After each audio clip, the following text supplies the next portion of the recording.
Di ba sabi mo, professional trainer ka ni Quadralas, bakit parang unprofessional yung dating mo kahapon? Parang ano? Ano sabi mo? Akala ko nga professional kayo mag-isip. Oh, Akala ko dati professional ka mag-isip, pero yung pinakita mo kahapon parang unprofessional. tapon yung ngayon, hindi. Ngayon, unprofessional pa rin.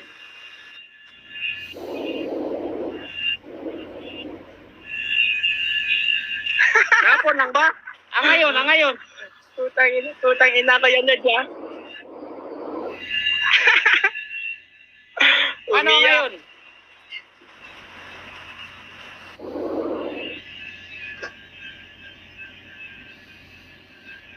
Tama talaga yung sinasabi ni SB, ikaw lang talaga yung problema sa team nyo. Kung wala ka siguro si Quadralas, marami ng laban ngayon. World champion na siguro ngayon ulit. Paano mo na to? Hindi naman to maganda kausap, hindi matapang eh. Gusto ko yung matapang. Coach Jason.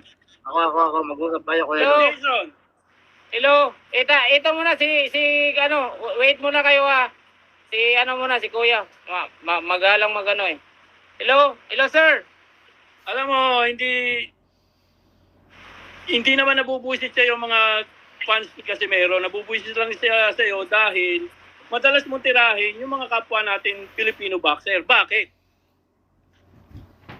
Hindi naman ako yung nanguna. Ikaw ang panay Ngayon, post na tinitira mo sila. Dapat hindi ka ganun. Hindi ako yung nanguna. Hindi ako magpo-post ng ganun pag hindi ako inuunahan. Kasi matagal na akong sumusubaybay kay Alas. Gustong gusto ko kapatid mo, to be honest. Oh, pero yun nga, boss, hindi ako yung umuuna. Sila yung nagpapansin. Sa totoo lang, hindi ako yung umuuna. Hindi ako nagpapansin sa kanila. Sino ba yan sila?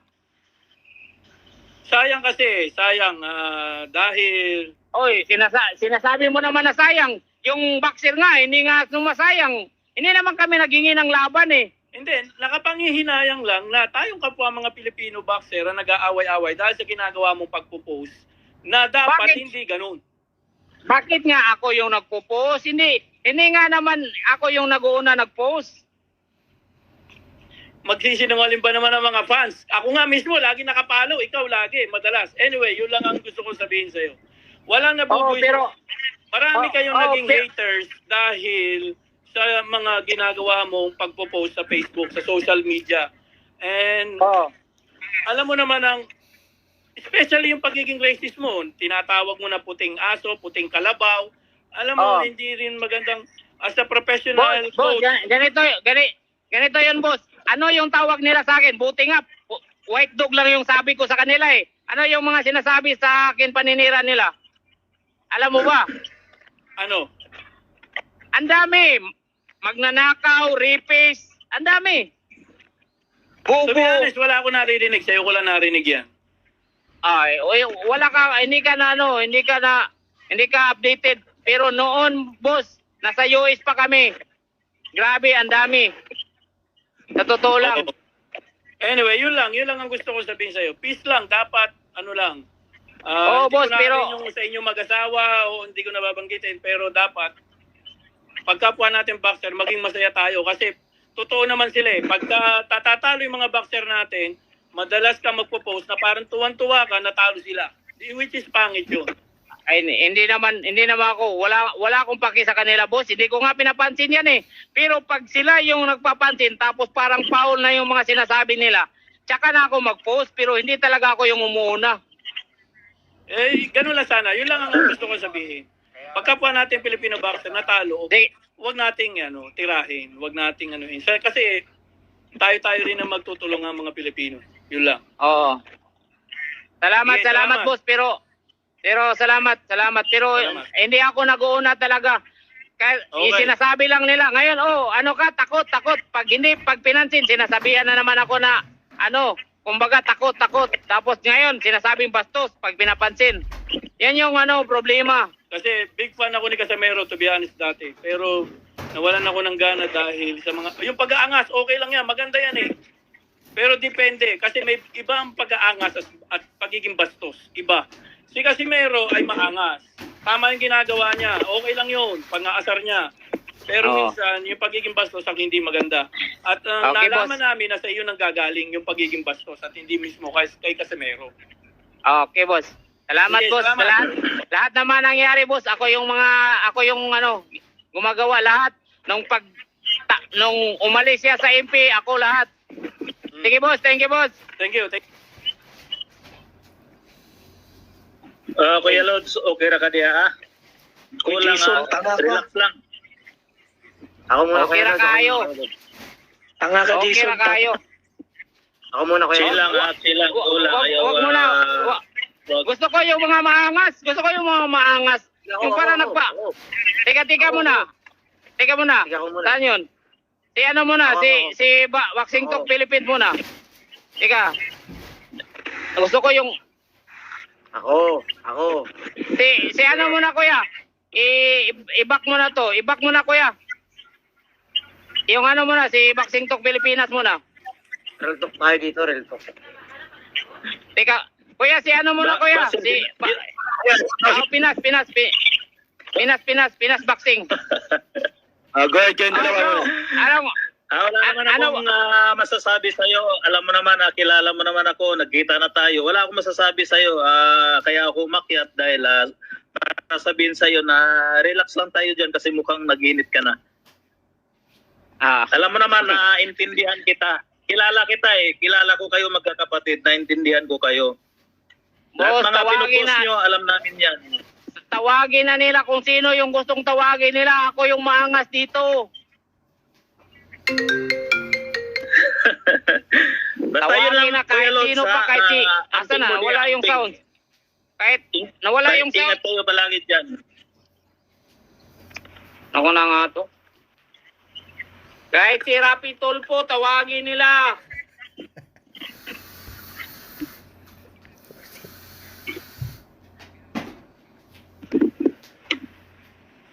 Nahulog si Kuya Lods, nahulog. Nawala. Ayan.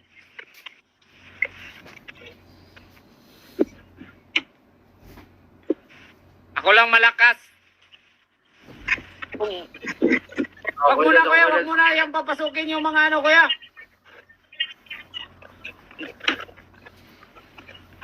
Dapat isa-isa lang.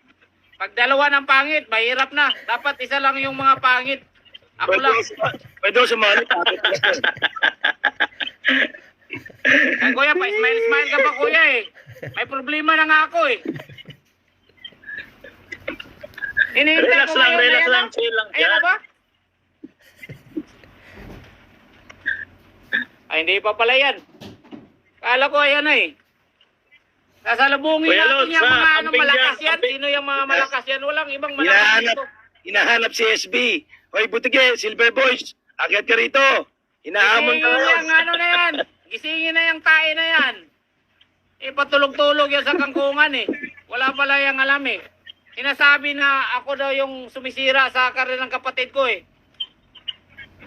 Ako daw Ay, yung nagdidikta lahat eh.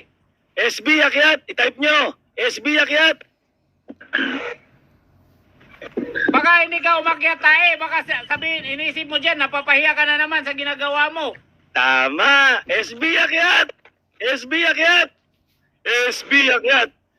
SB, akyat. SB, akyat. SB, akyat. Nakahanda ako dito, Isbe. Pag gusto mo ipakita ko. Ano yan ha? Gusto mo ng mga mahaba or maliitan lang? Nakahanda ako dito. Pwede tayo makipagsabayan kahit anong oras. Pakita ko sa Isbe ha. Huwag kang maano dyan. Relax ka lang. Ayan, Isbe oh. Isbe. Paano to? Ayan oh. Isbe oh. Hello. Ano yan? Ayaw na, Kuya Lods. Ayaw na, Ikon. Ayaw na. Nakahanda ako, Isbe. Ayaw na, Kuya Lods. Sinong tawagin mo?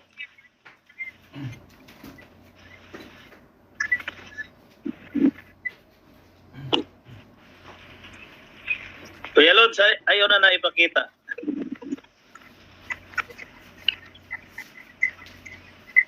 Dami kasing mga marunong eh. daming nagmamagaling eh. Paano nito? Hindi ko na alam to paano to. Isipin nyo, ang daming naninira. Pero mga walang muka. Ayaw umakyat. Ayaw mo ko ba't ganon, Pinas? Pakisagot Daming na. naninira eh. Oh, ito pa. May maliit pa ako na ano dito. Siguro kasi Oh. naninira Oo. tapos wala namang mukha. Oo. Ibig sabihin lang noon, baka walang Oo. mukhang ihaharap. Ipaparinig ko lang sa inyo. Oh. Oh! Nga naman, nga. Asa naman? Tara ako na, nagkuha ng pulis ng buwang. Isipin nyo, high-tech tayo ha. May cellphone kayo. Ang galing ng ano ninyo ang galing ng drama ninyo mag-asawa napasakay Hoy! niyo ako ro na muntikan pa Tara na. ako. Talagang vlogger na si madam Asa mong pulis? Ang nara ng pulis jay. Atay. Kadugay ba na oy? Wala, ayaw umakyat mga tao gustong humarap kay Kuya Lods. At nanira. Bakit Ayan naman yung ganun? pulis. Ayan yung pulis ko. Yung simento pala yung dumating. Mga Meron simento. isang totoong lalaking umakyat lang. Ito mga to, bata eh. Ito, ano tira nito? Ayan, ikaw. Ako. Ah, Sige ako. sige. Hello. Ano tira mo? Yung sa amin. Ipinispak. Kaya-kaya ka na pinaspak. Concern kami sa Ano karani. ano sasabihin mo? Sabihin mo na. May sasabihin ka pa bro? Karani Idol Alas. Bro, may sasabihin ka pa? May sasabihin pa Yung concern kami. Pagbigyan mo. O Concern sige. kami sa karani Alas eh. Sinira mo kasi gahaman ka sa pera. Wala kami mayaman kayo. Wala kami sabi. Karani Alas. Hanggang ngayon sa ginawa ko naniniwala ka pa diyan kay Tae? Natawa na lang ako. Hindi sa totoo lang. Idol ko kayong dalawa no. Pero Hindi, tanongin mo saan nyo nakuha yung impormasyon. Gahaman. Gahaman ka eh. Saan mo nga nakuha yung impormasyon na yan? Time nasaan na si Idol eh. Pero sinira mo eh. Saan mo nga nakuha yung gahaman na impormasyon? Nakakita kasi siya ng pira kuya sa bago kuya eh. Inako mo lahat, promotion, Ayan. lahat na, promotion, Kawawa naman Bro. Kawawa itong mga Bro. bata na to. Bro, Ah, ano to? Ito na yung sinasabi mong pira? wala kaming pake sa pera. Yung sa amin, yung Alas, yung karni Alas, na sana lalago pa. Sisikat pa dahil sinira mo lang sa kahaman. Bro, Maghintay ka. Sira ka. bro, ito yung sasabihin ko sa'yo. Aanin mo yung record sa 122 eh. Akit na kami. Wala kaming pake. At di bumaba ka na, wala ka palang paki. Papabay na, walang paki. wala ka rin pake sa business ng magkakapatid na Casimero. Anong pake mo? Tama. Bayaan mo sila. Pinas, ano ba yung gagawin natin yan Ay. kung mawala tayo sa rank sa 122? Tama. Pag nawala o di dalawa lang, lumaban Balik agad. o di kaya umakyat na lang. Oh. So anong mawala dyan? Wala namang balik mo na lang. mawawala. Security's coming in! It's a brawl! It's a brawl! Here we go! Here we go! It's getting crazy now! Now they're both breaking the rules! Now they're both... Referee got hit! The referee got hit! The referee got hit again! Oh no, it's a brawl! Security's coming in!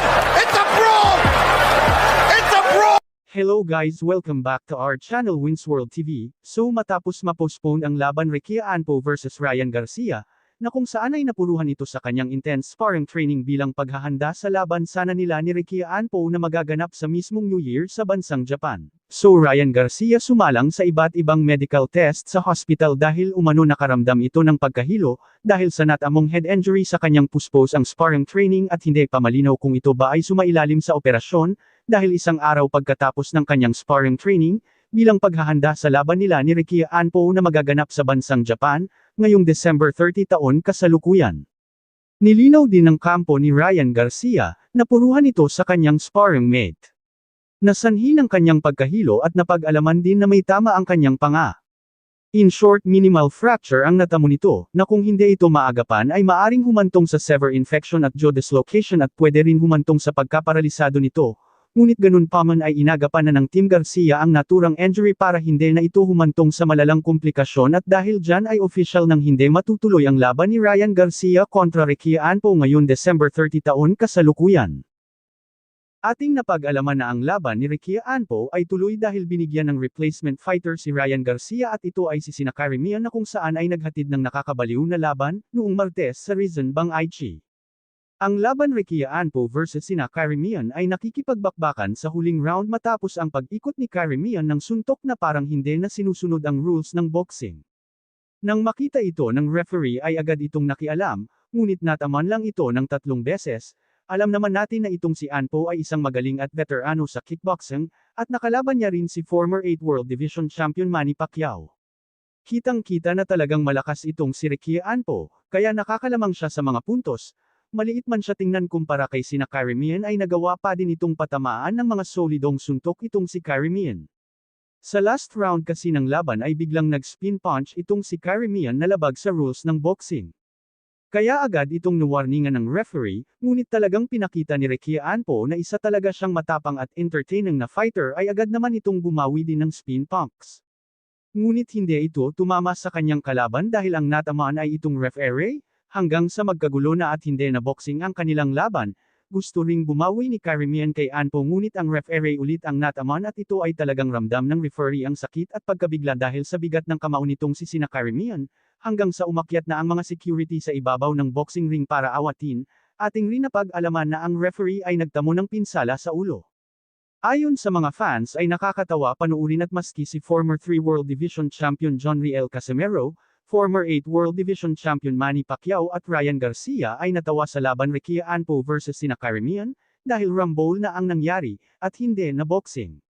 Panalo si Ricky Anpo sa pamamagitan ng unanimous decision na may kabuuan score na 60-54. Dagdag pa sa ating mga balita. So Chavit Singson may babala din umano ito sa kanyang matalik na kaibigan na si former 8 World Division Champion Manny Pacquiao. Ayon kay Chavit Singson na wala namang masama kung gusto niya muli lumaban sa ibabaw ng boxing ring, basta lalaban lang ito sa mga kapwa niya retiradong boksingero at huwag daw ito lumaban sa mga boksingero na aktibo at mas bata sa kanya ng mga 10 taon. Ngunit ganun pa man ay talagang matigas ang ulo ni Manny Pacquiao at nagdesisyon pa rin itong lumaban sa boksingerong mas bata sa kanya ng 16 na taon na si WBC Welterweight World Champion Mario Barrios. Ngunit ganun pa man ay susuportahan pa rin ni Chavit Singson si Manny Pacquiao sa kanyang laban at personal din itong pupunta sa lugar kung saan lalaban si Manny Pacquiao. You'll be very old as a boxer. Prime time mo yan, mga hanggang 30 plus, pero pagdating sa 40, wala na, magbabago na reflexes mukha ko. So, pinagsasabihan ko naman. Pero wala, hindi nakikinig. He has his own decision. So right now, paski hindi siya nagsabi, wala na akong magawa except to support him. So nakakaya naman hindi ko siya puntahan. Ngayon down na down siya. So pupunta ako sa Las Vegas para panoorin. To give moral support. Baka sakali, makachamba, makabawi. Yan lang, pagka nanalo dito, dadami na naman laban niya hanggang matalo. So, sinabi ko naman sa kanya, yung kaedad niya pwede naman eh. Si Mayweather, baka mapilit ko pa. 3 times na nangako sa akin si Mayweather. Takot talaga, takot siya kay Manny. Dumako naman tayo sa iba pang mga balita. So Cuadro alas John Riel Casimero, nagpakitang gilas sa sparring at kitang-kita na isa paring malakas na nilalang si former 3 World Division Champion Cuadro alas John Riel Casimero, ngunit wala ba kayong napapansin sa kanyang katawan? Halatang-halata na kasi na medyo lumaki na naman ang kanyang tiyan. Ngunit ganun pa man ay talagang ramdam na ramdam pa rin ang lakas ng kanyang suntok. Dagdag pa dyan ay sayang ang panahon na hinihintay niya para muling makabalik at lumaban sa ibabaw ng boxing ring. Ayon kasi sa MP Promotion lalong-lalo na si Sean Gibbons ay bukas na bukas pa rin daw ang pinto nila para sa muling pagpasok ni John Riel Casimero sa kanilang tahanan. In short guys, handa pa rin si Sean Gibbons na tulungan itong nag-iisang kwadro alas John Riel Casimero. Kaya maraming nagsasabi na ano pa hinihintay mo Lodi Casimero, huwag matigas ang ulo, huwag mayabang, aminin na natin na tanging si Sean Gibbons lang ang makakatulong sa pagkakataon na ito, kaya mag-report ka na sa MP Promotion para sa iyong magandang karera na muling makabangon at muling iwagayway ang bandila ng bansang Pilipinas. Ano sa tingin nyo guys, babalik na ba si John Riel Casimero sa MP Promotion para makipagsanib puwersa kay Sean Gibbons at sa buong team ng MP Promotion? Thank you for watching, salamat sa inyong panunood. This is Winsworld TV, saying peace, love and good vibes lang tayo lagi, okay, alright.